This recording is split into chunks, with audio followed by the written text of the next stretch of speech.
무슨 말인가 하면은 광야에서는 아무리 수고하고 땀을 흘려도 소출의 결과를 도출할 수 없죠. 그러면 그들이 수고하여 밭에 뿌린 것에 그 대가가 주어진 것이 무엇 때문입니까? 바로 하나님의 인정하심, 하나님의 도우심 때문이라는 것입니다. 즉 하나님의 주권으로 주어진 햇빛, 비, 토양으로 말미암아 맥추절이 가능했다는 것입니다. 그리고 첫 열매라는 단어가 나오죠. 첫 열매. 이것이 여기서 가장 중요합니다. 첫 열매라는 것은 가장 좋고 귀한 것을 말합니다. 전체 수확의 대표성을 의미합니다. 그것을 하나님께 드리라는 것이지요.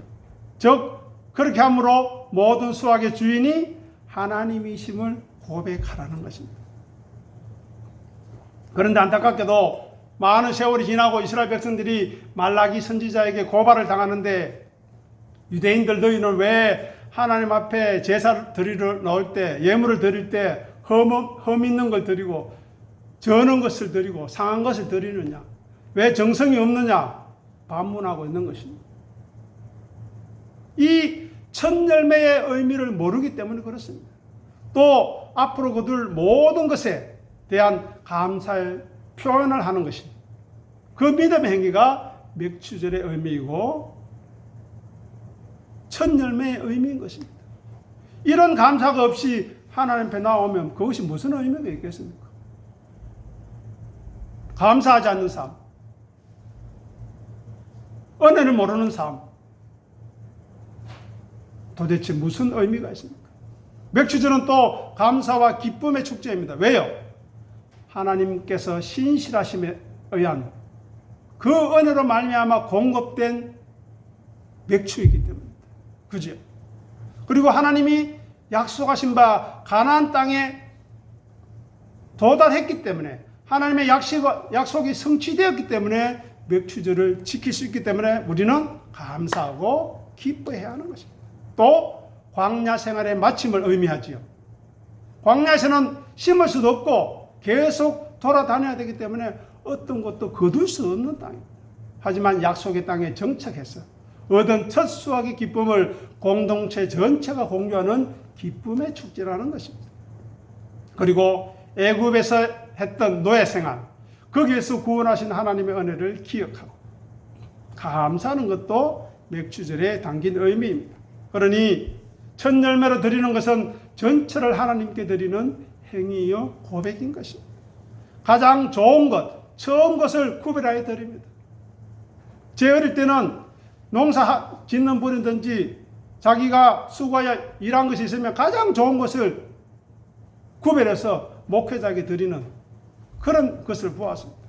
저희 모친께서는 판잣집에 살면서 그렇게 가난하면서도 지금 생각해도 이 정도 되는 삼장은 없는 도미에다가 저는 보도 듣도 못한 양념을 뿌려가면서 거기 감사서 이 목사님께 드려야 된다고 그런 정성을 보였던 시절이 있었는데, 목회자에게는 고사하고 하나님 앞에도 진실함이 없는 그런 삶을 살고 있는 우리를 발견할 때 얼마나 안타까운지 모르겠습니다.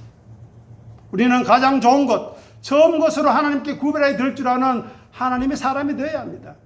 강요해서가 아니라 기뻐해서 감사해서 드릴 수 있어야 합니다. 그죠? 강요해서 하면은 찝찝하잖아요. 그래서 맥추절은 다른 말로 오순절이라고도 합니다. 왜냐하면 6월절부터 50일째 되는 날이 맥추절이기 때문에. 오순절이 무슨 날입니까? 영적인 추수가 있었던 영혼 구원의 시작의 예표가 오순절 아닙니까? 성령님의 역사하시고 강림하심으로 말미암아 교회가 탄생하고 예수 그리스도의 부활 이후에 첫 열매가 된 성도들의 공동체가 바로 우리들이라는 것입니다. 그러니 우리가 맥추절을 지키고 감사해야 되지 않겠습니까? 오순절을 기뻐해야 되지 않겠습니까? 그런데 우리는 그런 감격이 없어요. 왜요? 말씀을 가까이 하지 않기 때문에. 말씀의 의미를 모르기 때문입니다. 말씀을 사모하지 않기 때문에 그래요. 우리는 돌이켜야 합니다. 말씀 앞에 내가 얼마나 진실한지, 하나님을 얼마나 사모하고 사랑하는지 물어보아야 하는 것입니다. 그리고 우리 지난 시간에 점점 남방으로 옮겨간 이유에 대해서 살펴보았습니다. 네게브로 했죠. 척박한 땅으로 갔다고 했는데 그 과정 속에서의 삶, 그리고 완성을 향해 가는 삶, 연단과 인내가 필요한 삶에 대해서 살펴보았습니다. 그러면 오늘 본문 내용에 대해서 설명을 할 텐데 두 가지로 설명할 겁니다. 첫 번째는 여러분들이 일반적으로 들어왔던 해석의 관점, 두 번째는 제가 말씀드리는 또 다른 관점으로 말씀드리겠습니다. 첫 번째, 일반적인 관점은 뭐냐? 오늘 본문을 아브라함의 인간적인 실패와 연약함에 대비되는 하나님의 신실하심에 대해서 이야기한다고 합니다. 아브라함이 이전에 제단을 찾고 하나님의 이름을 부르는 위대한 경건한 신앙의 모습을 보여놓고도 인간적인 실패를 저지르게 되었다는 것입니다. 믿음의 조상 아브라함조차도 실패할 수 있다는 것입니다. 하지만 하나님의 언약이 어떻게 지켜지는지 하나님의 손길을 보라는 것입니다. 아브라함에게 첫 번째 시련이 다가왔습니다. 약속의 땅에 닥친 기근이 바로 그것이었습니다. 그 대처 방법이 어땠습니까? 오늘 본문을 보니까 하나님의 약속을 의지하고 믿음으로 서는 대신에 자기 두려움 때문에 행동하고 있음을 볼 수 있습니다. 하나님의 약속을 의지하기보다 인간적인 꾀를 내어서 13절에 보십시오. 내 목숨이 보존되리라. 자기 목숨을 보존하려고 자기 아내를 희생시킵니다. 이 의미가 무엇인지 두 번째 해석에서 말씀드리겠습니다. 아브라함은 하나님의 약속을 망각했습니다. 내가 너와 함께하고 내가 약속의 땅을 주고 여기서 너를 지키고 돌보시겠다는 그 약속이 기근 앞에 망각해버렸습니다. 그리고 자기 자신의 생각과 지혜와 계략에 의존합니다. 자기 아내를 위험에 빠뜨리면서도 자기 안전을 추구하는 이기적인 모습을 보입니다. 그럼에도 하나님의 주권적인 신실하심으로 아브라함을 지키고 사례를 지키신다는 것입니다. 그러면 아브라함이 애굽으로 내려갔던 의미는 무엇입니까? 애굽이 상징하는 의미가 무엇입니까? 바로 세상의 힘과 세상의 부유함을 상징하는 것이 애굽입니다.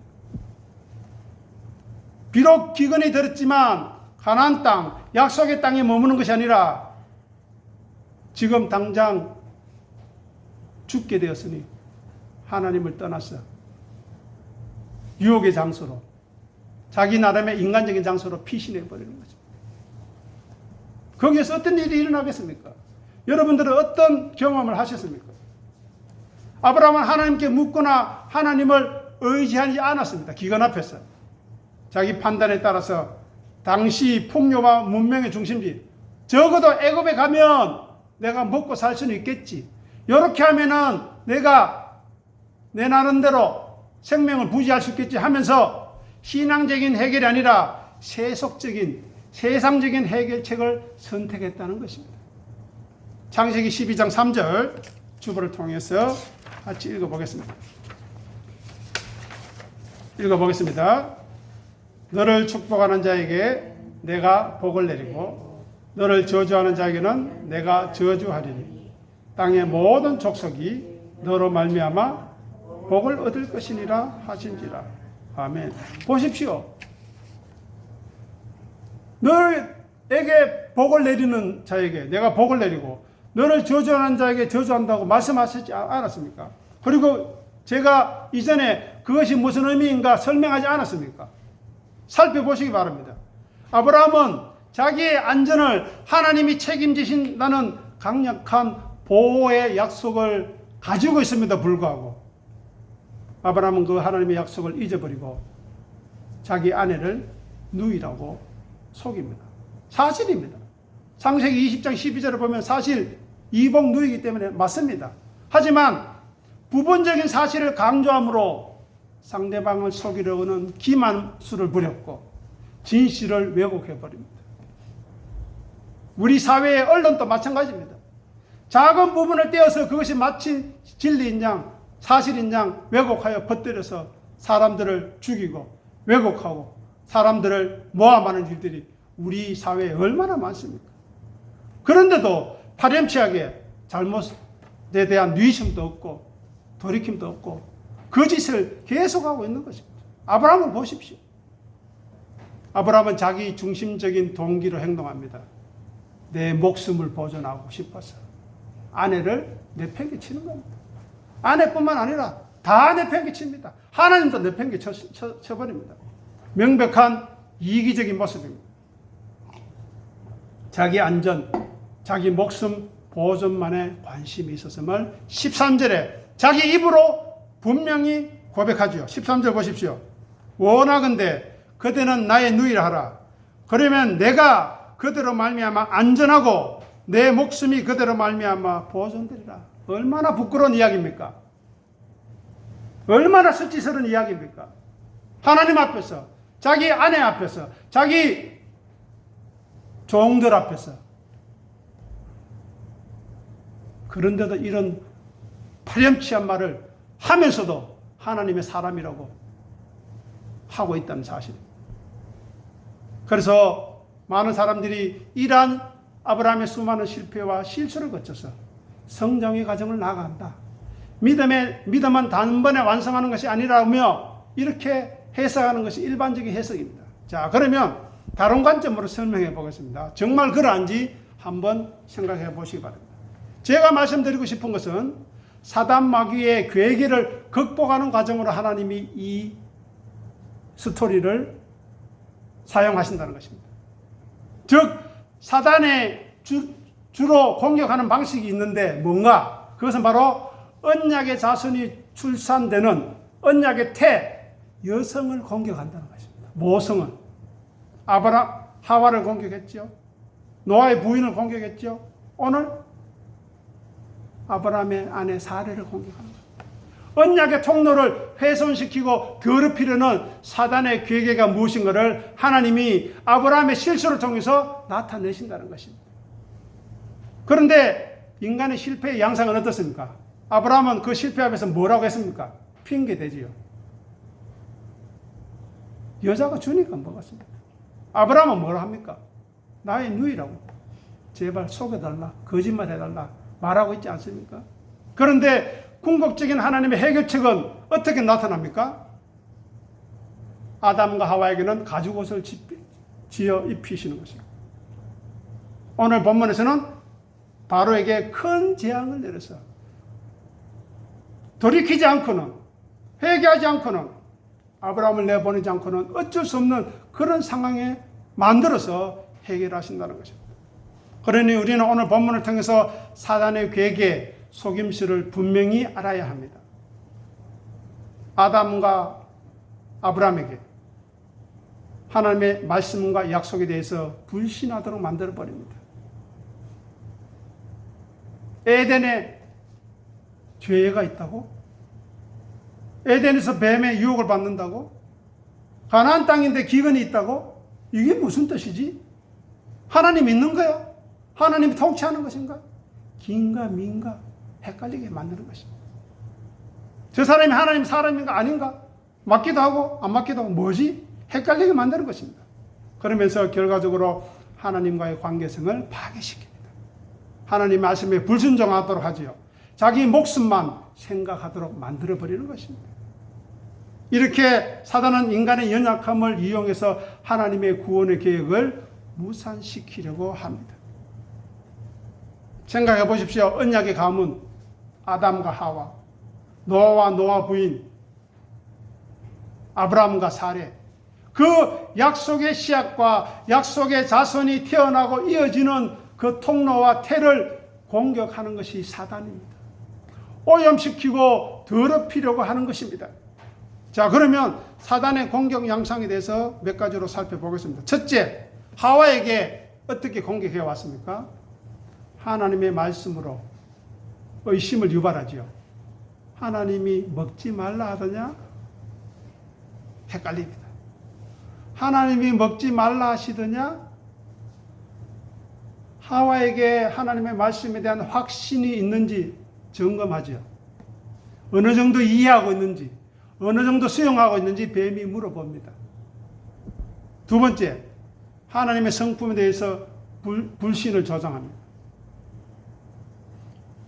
하나님은 반드시 죽으리라 말씀하셨는데 뱀이 와서 결코 죽지 않는다. 너희 눈이 밝아져서 하나님과 같이 되는 것을 싫어하시기 때문에 그렇지 하나님은 그런 하나님이 아니라고. 인간의 행복을 부추기고 시기와 억압을 부추깁니다. 하나님이 너희들을 누르고 있어. 하나님이 너희를 불편하게 하고 있어. 그렇게 이기적이고 자기 중심적인 모습을 부추기는 것이 사단의 계획입니다. 세 번째로 교만하게 만듭니다. 자기 신격화를 자극합니다. 하나님과 같이 된다.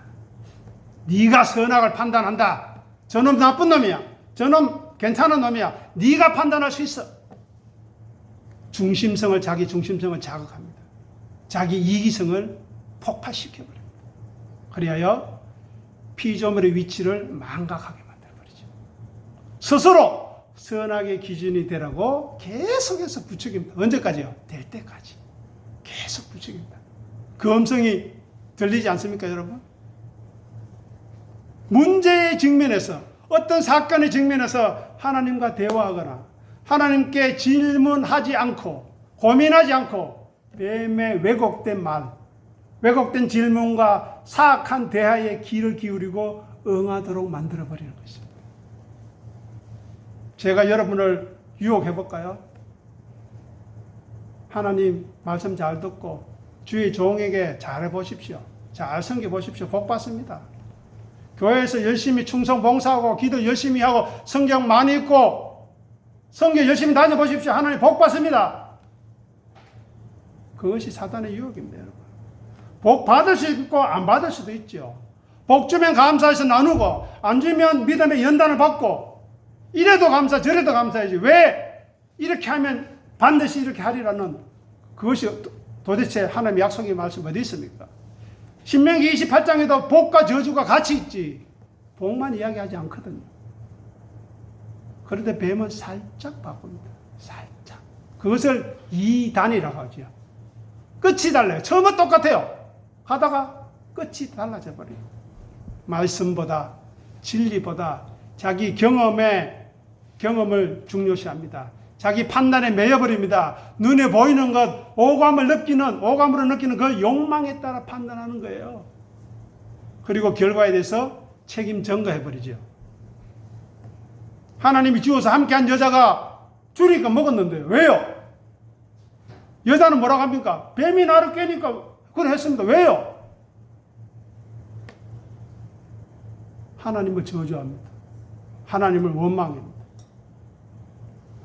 그래서 결국은 에덴에서 쫓겨나는 것입니다. 하나님과의 관계가 단절됩니다. 에덴에서 추방됩니다. 하나님과의 만남이 봉쇄되고 저지되었습니다. 그리고 죽음이 시작되었습니다. 그럼에도 불구하고 하나님은 주권적으로 개입하셔서 그들을 지키십니다. 창세기 3장 15절 그 내용을 살펴보겠습니다. 읽겠습니다. 내가 너로 여자와 원수가 되게 하고 네 후손도 여자의 후손과 원수가 되게 하리니 여자의 후손은 네 머리를 상하게 할 것이요 너는 내 발꿈치를 상하게 할 것이니라 하고. 아멘. 여기서 중요한 것은 여자의 후손. 오늘 본문에도 후손이 가장 중요하죠. 그런데 그 후손이 뱀의 머리, 사단의 머리를 상하게 할 것이랍니다. 이것이 원시복음입니다. 원시복음. 신학에서는 원시복음이라는데 여자의 후손이 누굽니까? 예수 그리스도죠. 예수 그리스도가 사단을 이기고 승리할 것을 여기에서 약속하시는 것입니다. 그리고 예수가 여자의 후손으로 오시겠다 말씀하시는데 사단은 그 후손이 못 오도록 계속 방해하고 계속 더럽히려고 하는 것입니다. 이렇게 인간의 실수와 인간의 죄악에도 불구하고 그것을 극복하는 주체는 인간이 아니라 하나님 약속 안에 있는 여자의 후손, 하나님의 섭리, 하나님의 주권적인 권위에 있다는 것입니다. 그러면 아브라함에게서 사단의 계획은 어떠한지 살펴보겠습니다. 첫 번째, 상황을 통해서 공격합니다. 직접적인 공격이 아니라 상황적으로, 주변의 상황으로 압박합니다. 기근으로, 생존 위협으로 압박합니다. 내 자존심을 상하게 합니다. 내 감정을 상하게 해요. 그래서 기분 나빠요. 그래서 말씀이고 예배고 믿음이고 다 내팽개치도록 만들어버리는 것입니다. 아니 어떻게 약속했던 가나안에서 기근이 있을 수 있습니까? 내가 예수를 믿는데 어떻게 이런 일이 있을 수 있습니까? 내가 예수를 믿는데 어떻게 내가 이렇게 암에 걸리고 먹을 것도 없고 남한테 인정도 못 받고 이렇게 구질구질하게 살 수 있습니까? 말하는 것입니다.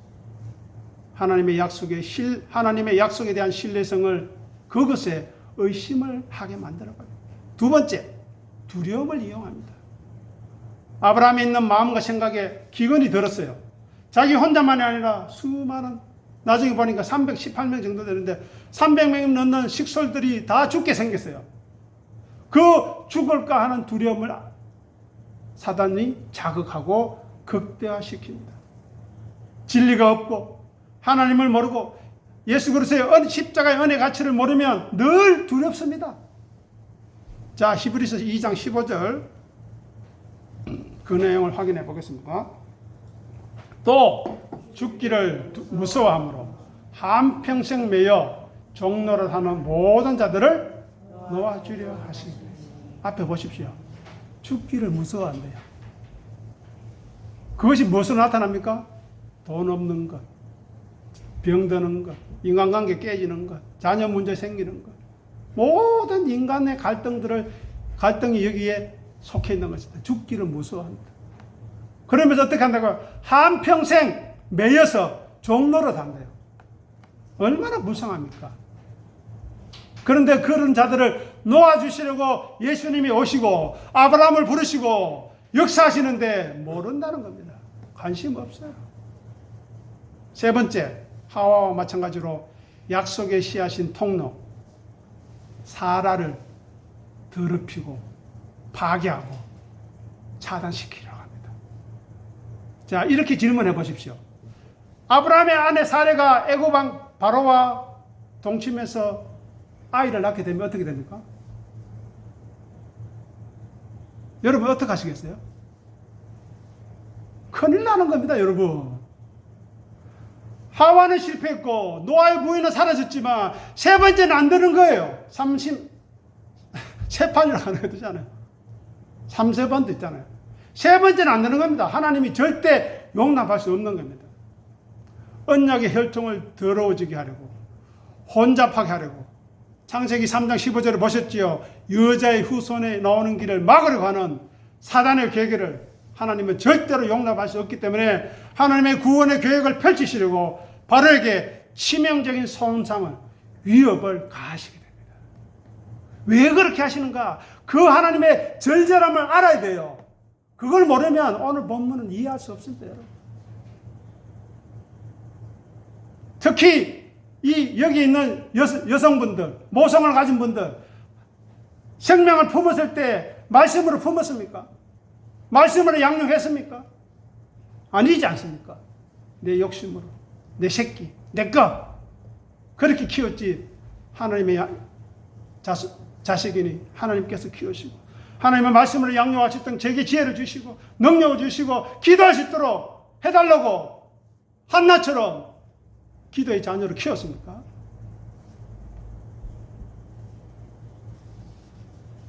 아브라함은 하나님보다 스스로 해결책을 모색하여 풍년 애굽으로 세상으로 내려갔던 것입니다. 우리도 마찬가지입니다. 인간적인 지혜와 깨를 의지하고 하나님의 보호와 약속보다 자기가 더 앞서고 있습니다. 무엇 때문에요? 자기 목숨을 보존하려고, 내 자존심 지키려고, 내 면 세우려고 그런 짓거리를 하고 있는 것입니다. 아브라함이 언약의 통로, 자기 아내 사례를 내팽개칩니다. 제가 볼 때는 몰라서 그런 것 같아요. 알고는 그럴 수 없죠. 알고 그러면 더 큰일 나요. 모르고 그랬는데도 불구하고 이것은 안 되는 겁니다. 알아야 되는 겁니다. 자기 혼자 살면 그만입니까? 자기와 자기 아내 사례를 통해서 이삭이 태어나야 되는데 그 사례가 바로로 인해서 더럽혀진다면 하나님의 섭리와 하나님의 구원의 계획을 어떻게 하는 말입니까?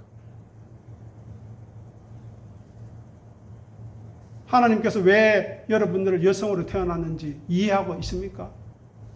모르잖아요. 아니, 듣지도 못했잖아요. 회개해야 됩니다, 여러분. 지금부터라도 제발 하나님 앞에 무릎 꿇고 나를 여성으로, 모성으로 태어나게 하신 하나님, 내가 왜 기도하지 않았고, 내가 왜 내 자녀를 위해 가슴에 품고 눈물을 흘리지 못했는지, 내 자녀가 올바른 신앙생활을 하지 않고, 내 자녀가 하나님 앞에 올바로 서지 않았는데 나는 왜 이렇게 태어난지, 눈물이 없는지, 아픔이 없는지, 가슴을 치지 않는지 기도해야 될 거 아닙니까? 그런데 왜 뻔뻔스럽게 아브라함처럼 그렇게 지내고 있는가 하는 것입니다. 아브라함은 자기 아내 사례의 태의 소중함을 몰랐습니다. 자기 목숨 보존하려고 자기 아내를 죽음의 구름통으로, 아니 그보다 더한 사단마귀의 그 더러운 죄악의 구름통으로 몰아넣어. 그런데 감사한 것은 창세기 12장 17절 보십시오. 같이 읽어보겠습니다. 여호와께서 아브라함의 아내 사레의 일로 바로와 그 집에 큰 재앙을 내리신지라. 아멘.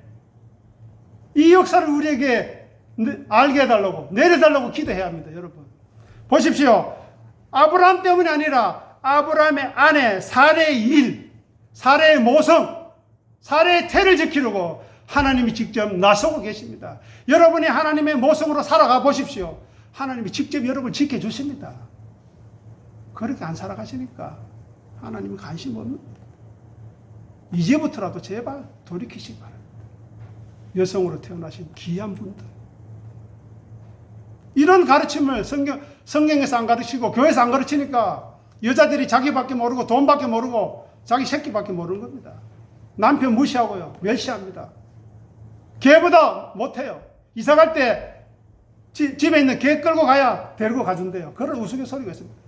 남편을 개보다 못하게 취급한다는 겁니다. 세상이 그렇게 되었어요. 이 얼마나 감사합니까? 창세기 12장 17절. 하나님이 직접 개입하셔서 사례를 보호하고 계십니다. 여러분들도 그렇게 보호받도록 하나님의 거룩한 모성으로 살아가시기를 정말 부탁드립니다. 하나님의 언약의 순수성은 하나님이 지키십니다. 하나님의 신실하심은 하나님이 지키시는 거예요. 아브라함이 지키는 것이 아닙니다.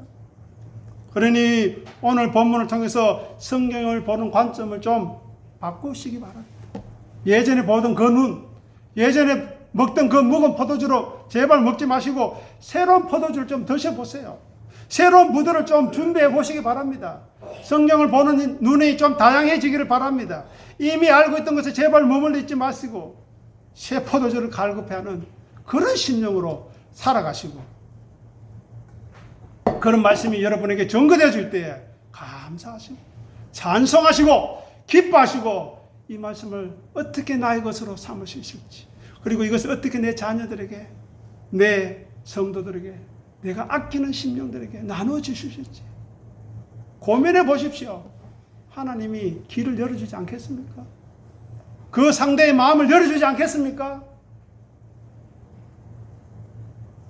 하나님의 이런 간절한 마음을 모르니, 창세기 12장 17절에 이 하나님의 말씀을 모르니 어떻게 하나님이 역사하시겠습니까? 부끄러운 줄 알아야 합니다. 우리는 하나님 앞에서 얼마나 더럽게 치사하게 자기만 알고 더러운 옷을 입은 이사야가, 선지자가 이야기하죠. 우리가 입은 옷은 더러운 것이라고. 가르쳐줘도 몰라요. 관심도 없어요. 그러니 하나님의 은혜도 몰라, 하나님이 누군지도 몰라, 예수님이 왜 왔는지, 왜 죽으셨는지, 왜 이 부족한 사람을 통해서 이런 말씀을 우리들에게 전가하고 있는지 모르니 도대체 무슨 하나님의 은혜가 우리에게 임하겠습니까? 임한들 알겠습니까? 그래서 시편 기자는 이야기하잖아요. 존귀하지만, 진리의 말씀을 듣지만, 은혜를 받았지만, 예배 자리에 나왔지만 깨닫지 못하는 자는 뭐라고요? 멸망하는 짐승과 같다. 수에 칠 가치가 없다고. 그런 자리에 이르지 않도록. 창세기 12장 17절의 말씀, 아브라함의 아내, 여호와께서 아브라함의 아내 사레의 일로 바로와 그 집에 큰 재앙을 내리신지라 하는 이 말씀이 저와 여러분들의 삶 가운데, 특히 모성을 가진 귀한 여러분들의 삶에 이루어지기를 간절히 소원하고 축복합니다. 기도하겠습니다. 하나님 아버지, 은혜를 감사합니다.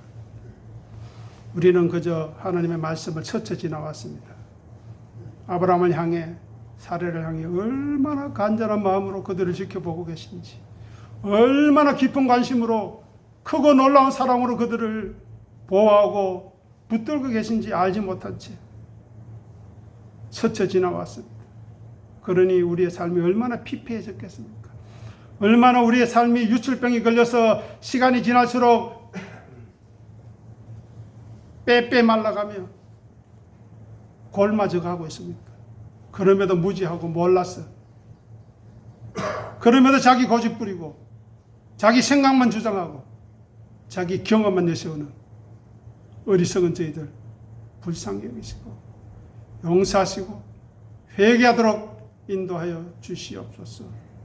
그리고 특히 귀한 모성으로 이 세상에 보내신 하나님의 여종들 이름 기억하시고, 왜 나를 여성으로 태어나게 하셨으며, 왜 나의 태를 통해서 귀한 생명을 허락하셨는가, 지금이라도 자각하여 사랑하는 자녀들 가슴에 품고 믿음으로 품고 이 시간 이후부터 무릎 꿇고 눈물로 기도하게 도와주시옵소서. 내 자녀들이 하나님 앞에 돌아올 수 있도록, 내 자녀들이 하나님 앞에 항복할 수 있도록, 내 자녀들이 하나님의 사람으로 겸손하게 자기 부인과 자기 십자가의 삶을 살아갈 수 있도록, 나는 하나님의 은혜에서 제외될지라도, 나는 하나님이 버려 내팽개칠지라도 내 자녀들만은 붙들어달라고, 내 자녀들만은 불쌍히 여겨달라고 하는 그런 눈물의 기도, 간절한 기도 드려줄 수 있도록 주님 역사하시고 인도하여 주시옵소서. 감사하며 우리 주님 예수 이름으로 간절히 기도드립니다.